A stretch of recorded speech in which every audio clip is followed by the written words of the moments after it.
É isso. Resumindo, a gente é uma igreja... Primeiro, né, nós somos uma igreja, né? Um ramo, como dizia o Robson Cavalcante, um ramo provisório da Igreja de Cristo, porque um dia seremos um só e acabou, né? Somos um ramo provisório da Igreja de Cristo. Somos uma igreja histórica, vocês viram até aqui, né? Uma igreja bíblica, a gente segue a Bíblia, essa é a pegada, né? Uma igreja católica, porque ela é universal, ela não é só anglicana, não é só, enfim, pentecostal, né? A tradição católica nos legou o Novo Testamento, né? A explicitação dos sacramentos, a definição das doutrinas fundamentais, a continuidade contidas ali no credo, né? Uma forma de governo eclesiástico que inclusive está na tradição e está na Bíblia, inclusive. É claro, os presbiterianos vão discordar disso. Não, o episcopado não está na Bíblia, não. O congregacional fala, não tem episcopado na Bíblia, não. A gente vai postar, não, tem bispo lá, tem presbítero e tem diácono. Então, mas enfim, são coisas secundárias da fé também, né? Que a gente falou aqui no início. Somos uma igreja reformada, né? E sempre se reformando, sempre se atualizando, tá? Somos também resultado da reforma protestante, subscrevemos os 5 solas, né? Isso faz parte da nossa tradição. Somos uma igreja missionária, né? Nossa missão canônica, olha só como é que está nos nossos cânones, né?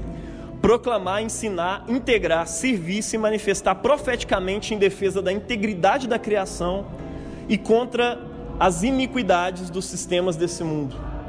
Tá desse jeito lá. Lindo isso. Somos uma igreja litúrgica, né? Levamos a sério a beleza e a ordem do culto. Valorizamos a arte do passado, a contemporânea, a fim de glorificar o Senhor do tempo. Alguns costumam dizer, não, a arte do passado era mais bonita, a contemporânea é ruim. E já tem outros que é o contrário, não, a arte contemporânea é muito mais maravilhosa do que aqueles hinos do cantor cristão, sabe? Cara, os hinos do cantor cristão eram muito modernos no seu tempo. Inclusive eu esqueci de dizer isso naquele dia, né? Eram melodias cantadas nas tabernas, nos bares da época. E eles transformaram essas melodias em melodias cristãs para cantar dentro da igreja. Quem fez isso? Os evangélicos, quando nós surgimos dentro da história da igreja, os evangélicos fizeram isso, né? O hino de Lutero, ele estava dentro do bar, né? O Castelo Forte era uma melodia do bar, foi trazido para dentro da igreja. Então aquilo era muito moderno naquele tempo, eles chamavam aquilo de worship, sabe? Essa merda aí, não toca isso não, o legal é o canto gregoriano. Aí depois a gente canonizou o hino de Lutero e aí, não, vamos cantar coisa contemporânea não, bom é o hino de Lutero, como se ele fosse uma coisa... Então assim, não engesse. A igreja é reformada, sempre se reformando, ela é tradicional, mas assim, tradicional com as doutrinas cristãs, bíblicas e tudo mais. E a gente usa aquilo que é bom e vai caminhando, a nossa igreja caminha. Então não canonize o inário cantor cristão, ela é moderno, tá? Não demonize o worship, desde que biblicamente, né, tem uma letra bíblica que nos conduz a uma boa reflexão.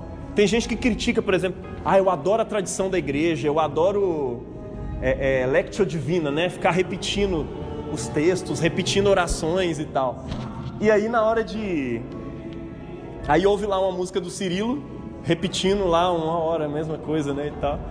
Olha aí que merda de música ruim, bom mesmo é a lectio divina. Pera aí, o que o Cirilo está fazendo ali é a mesma coisa, é uma ladainha. Ele está repetindo uma oração várias e várias vezes, e aquilo está edificando ele, está edificando as pessoas.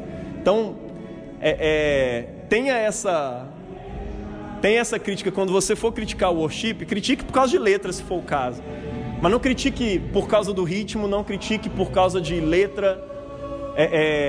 Que qualquer letra, tá ruim, é porque não importa, isso é worship. Não, cara, ó, não critique por causa da fonte, isso que eu quis dizer, perdão.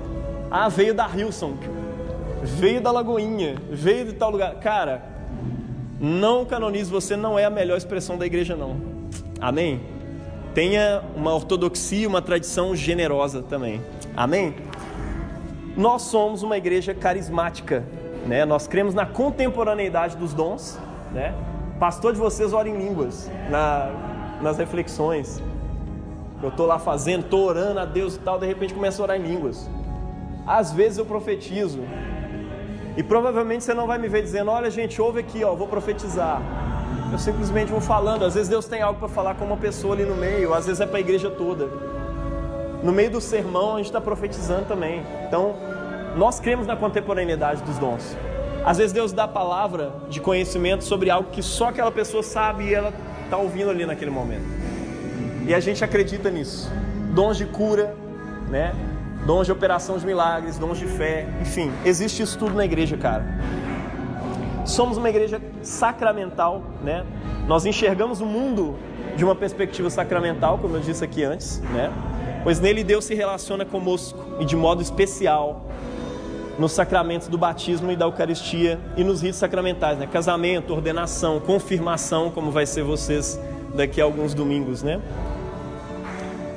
Finalizando, somos uma igreja inclusiva. Nós nos esforçamos para ser o máximo inclusivos possível, tá? Em nosso meio há espaço para tradicional, para renovado, para aspersionista e imersionista, né, na perspectiva do batismo, para calvinista, para arminiano, para órgão de tubo e bateria, tá? Para rock and roll e bossa nova e para o cantor cristão também, né? Para os corinhos de fogo também. Somos uma igreja ecumênica, tá? Nós participamos de diversos movimentos de convergência, de comunhão cristã, desde o início do século XX, quando foram surgindo os movimentos ecumênicos, a igreja anglicana estava lá, tá? O movimento tem tomado características bem liberais hoje em dia, mas a gente está dentro. O bispo Márcio tem movimentos até liberais, e ele está lá, ele, enfim, tem as reuniões ecumênicas lá de João Pessoa, o bispo Márcio vai lá. Está lá representando a igreja anglicana, porque nós somos ecumênicos. Nós queremos uma comunhão com o pentecostal, com o católico, com o ortodoxo, com todo mundo. Tá bom? E nós queremos orar juntamente com Cristo, né? Que todos sejam um, assim como o Pai é um com Ele, para que o mundo creia. E somos uma igreja evangélica, né? A ênfase do anglicanismo é a proclamação do Evangelho de Jesus no poder do Espírito Santo, mas não desligada da vivência desse evangelho na santidade da vida, de acordo com a palavra de Deus, interpretando-o a partir da tradição histórica que nos foi legada pelos apóstolos e pelo próprio Cristo, mas também com a faculdade da razão. A gente não dispensa a razão para interpretar as coisas, para viver a tradição. A gente não vive a tradição em detrimento da razão. Ah, a tradição X diz isso, então... Não, peraí, faz sentido? A razão também faz parte do nosso tripé. Razão, tradição e Bíblia. Isso mantém um banquinho estável para não cair. Se ficar só duas coisas, provavelmente vai cair. Então tome cuidado. Use a razão também. Deus te deu um cérebro para você pensar.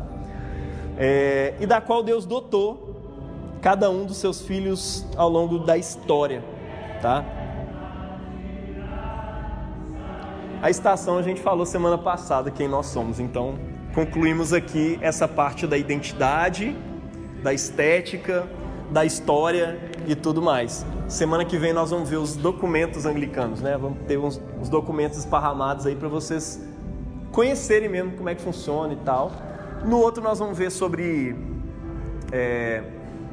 só não me deixe errar se eu estiver falando sobre calendário litúrgico, né? Acho que é importante uma formação sobre isso, entender o que é o calendário cristão. Por fim, o livro de oração comum, como orar, né? Como nós oramos enquanto igreja. Isso é muito massa. Então faltam 4 formações aí para nós. E depois nós vamos ter um bate-papo com o bispo Eric aqui, velho. Ele vai sentar com a gente no sábado, vamos fazer um monte de perguntas para ele, ou só tomar um café, bater um papo e é isso. Talvez a gente junte os sofás aqui, vai ser um momento legal. Massa, gente? Bora orar? Alguma dúvida sobre tudo isso que a gente falou aqui? Hoje foi bom que o pessoal foi manifestando as dúvidas no meio e a gente foi respondendo. Foi melhor do que os outros dias. Vamos orar então? Vamos colocar de pé.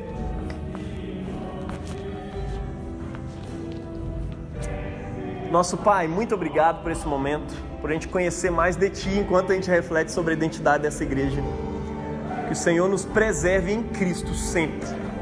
Não nos deixe sair daí, Pai. Que Cristo seja essencial para nós. Não a identidade anglicana, o jeito de fazer, a tradição. Que tudo isso nós abracemos por causa de Cristo. E tudo que a gente vier a ser, seja por causa dele.